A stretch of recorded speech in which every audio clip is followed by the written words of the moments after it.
Les femmes qui ont forgé l'histoire dans l'ombre. Après la journée de la femme, pourquoi ne pas faire une vidéo sur une femme importante? On pourrait directement penser à Rosalind Franklin, Margaret Hamilton ou encore la reine Zénobie. Non, pas du tout. Aujourd'hui, je vais vous présenter Jeanne Barret, une femme digne de la stature de Chuck Norris.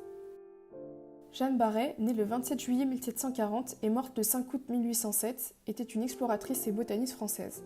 Elle est notamment connue pour être la première femme à avoir fait le tour du monde durant l'expédition de Bougainville sur la Boudeuse et Étoile de 1766 à 1769. Déguisée en homme, sous le nom de Jean Barret, elle s'est enrôlée peu de temps avant que les navires de l'expédition ne lèvent l'ancre, comme valet et assistant du naturaliste de l'expédition, Philibert Commerson. Au dire de Bougainville lui-même, elle était experte en botanique, autant que son professeur en tout cas. Sa biographie. Enfance et adolescence. Jeanne Barret est issue d'une famille pauvre de paysans. Elle est née à Lacomel et a vécu dans son enfance à Toulon-sur-Arroux. On ne sait toujours pas comment elle a été éduquée étant donné ses antécédents familiaux. En effet, son père était analphabète. Les historiens pensent que son éducation pourrait venir de sa mère, qui était une huguenote. Effectivement, à l'époque, le taux d'alphabétisation dans cette religion était plus haut que la moyenne dans les basses classes. Rencontre et vie commune avec Philibert Commerson. En 1764, elle rencontre le botaniste et médecin Philibert Commerson, installé à Toulon-sur-Arroux, à environ 20 km au sud de Lacomel, depuis son mariage en 1760 avec la sœur du prêtre de la paroisse. Celle-ci étant morte peu de temps après avoir donné naissance, en avril 1762, à son fils, Antoine-François Archambault, dont il avait la charge. Jeanne Barret entre à son service par la suite, prenant en charge la gestion du ménage, mais l'aidant également à consigner, ranger et répertorier les documents liés à la botanique, au classement des végétaux et à la réorganisation des jardins de Bourg-en-Bresse, Dijon ou encore Lyon. Jeanne Barret s'impose peu à peu comme un bras droit ordonné et méthodique aux recherches de Philibert Commerson. Sa curiosité lui confère un sens de l'initiative et de l'action qui vont lui servir toute sa vie. Leurs liens se resserrent, mais rien n'est officialisé. S'en suivront alors des rebondissements dignes de feu de l'amour. Elle tombera enceinte. Les historiens pensent de Commerson. Elle ne signera pas le registre attestant l'identité du père, et Commerson fera jouer de ses relations avec les avocats pour enterrer l'affaire. Elle accouchera par la suite, et l'enfant sera confié à l'aide sociale. Malheureusement, l'enfant ne survivra pas plus d'1 an. En 1765, Commerson est invité à rejoindre l'expédition de Bougainville. Hésitant à accepter à cause de sa mauvaise santé, il exige l'assistance de Barret, comme infirmière ainsi que pour tenir son ménage et gérer ses collections et ses papiers. Sa nomination lui permet d'être accompagnée d'un serviteur, payé comme dépense royale, mais les femmes sont, à l'époque, complètement interdites sur les navires de la marine française. C'est de ce moment que date l'idée de déguiser Barret en homme pour accompagner Commerson. Pour échapper à tout contrôle, elle doit se joindre à l'expédition immédiatement avant le départ du navire en prétendant ne pas le connaître. Tour du monde. Le roi de France de l'époque, Louis XIV, ordonne à Bougainville de restituer les îles Malouines aux Espagnols. En effet, une guerre féroce avait lieu. Et par le même temps effectuer un tour du monde, tourné vers la science en passant par le détroit de Magellan. C'est ainsi que le 1er février 1767, Commerson et Barret, sous le nom de Jean Barret, embarquent au port de Rochefort à bord de l'Étoile, l'un des 2 navires de l'expédition. Il s'agit du bateau ravitailleur, plus petit et moins rapide que la Boudeuse, le fleuron de la traversée.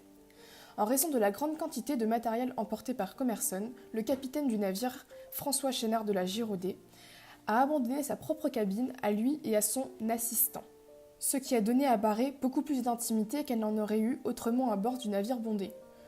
En particulier, la cabine du capitaine lui donnait accès aux toilettes privées afin qu'elle n'ait pas utilisé celles des autres membres de l'équipage. Durant la traversée, la santé de Commerson se dégrade, notamment sa jambe. C'est ainsi qu'on se doute que Barret faisait le plus gros du travail. D'après les rapports officiels, c'est lors de leur expédition à Tahiti que Jeanne Barret est découverte par les Tahitiens eux-mêmes. Ils criaient le mot « femme » sans cesse en la voyant. D'après Bougainville lui-même, ils étaient excités. C'est l'expédition sur l'île Maurice qui clôturera leur tour du monde. Bougainville laissera le couple chez un ami vivant là-bas. Néanmoins, ils iront par leurs propres moyens sur l'île de Madagascar et sur l'île Bourbon. Le voyage s'arrêtera quelques années plus tard pour Commerson. Il succombera à ses blessures en 1773. Jeanne Barret trouvera un moyen de revenir en France après de nombreuses années et un mariage. Elle ramène les récoltes botaniques de Commerson destinées au jardin du roi, soit 30 caisses contenant quelques 5000 espèces, dont 3000 sont décrites comme nouvelles. Elle reçoit en avril 1776 sa part de l'héritage de Commerson, après en avoir appelé directement au procureur général. Le roi Louis XIV lui-même lui reconnut ses mérites comme aide-botaniste, la félicite pour sa bonne conduite et lui attribue une pension. Hommage. Au cours du voyage, Commerson lui dédie un arbuste de la famille des Meliaceae, le Baresia kivia. Néanmoins, l'espèce changera par la suite de nom pour devenir Thuraea thwarsiana. Il faudra attendre plus de 200 ans pour qu'un nouveau taxon commémore le nom de Jeanne Barret. En 2012, une nouvelle espèce de Solanaceae découverte en Amérique du Sud est nommée Solanum barresiae en son honneur. Pour la suite de la vidéo, par souci de facilité, nous utiliserons les découvertes de Philibert Commerson étant donné que Jeanne Barret y a largement participé. En effet, l'état de santé de ce dernier ne lui permettait pas d'être rapide et efficace sur les terrains accidentés. Il y faisait référence comme sa bête de fardeau. Grâce à cela, elle s'acquit une réputation de courage et de force parmi les marins.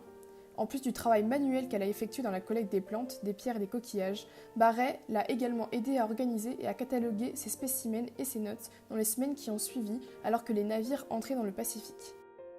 Les découvertes scientifiques. Nous essayerons par la suite de dénommer ces travaux. Cependant, étant décédé à l'étranger, ces travaux ont été rapportés dans un état fragmentaire et souvent assez informe. Ces collections et papiers furent rapportés en France sur la Victoire qui arriva à Lorient en 1774.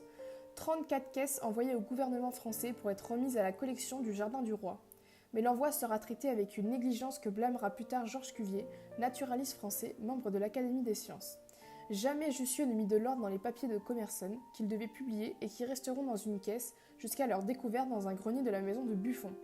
Ces manuscrits seront remis à Lacépède qui les confondra avec ses propres recherches dans son ouvrage Histoire des poissons. Toutes les espèces citées ci-dessous ont leur holotype dans l'herbier national du Muséum d'histoire naturelle de Paris.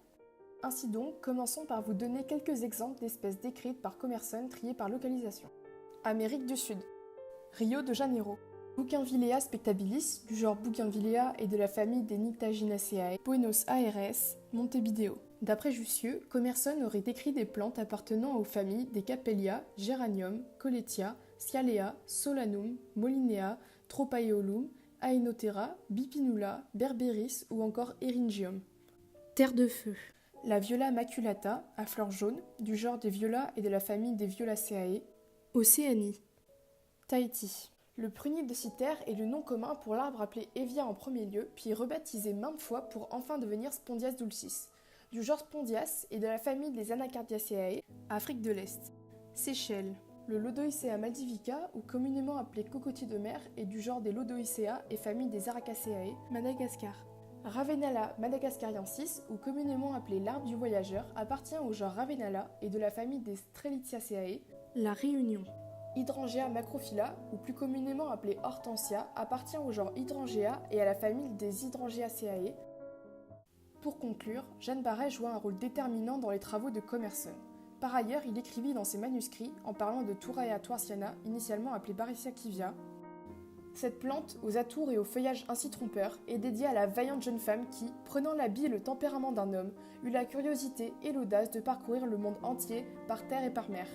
Elle sera la première femme à avoir fait le tour du globe terrestre en ayant parcouru plus de 15 000 lieues. Nous sommes redevables à son héroïsme de tant de plantes jamais récoltées jusqu'alors, de tant de collections d'insectes et de coquillages, que ce serait préjudiciable de ma part, comme celle de tout naturaliste, de ne pas lui rendre le plus profond hommage en lui dédiant cette fleur.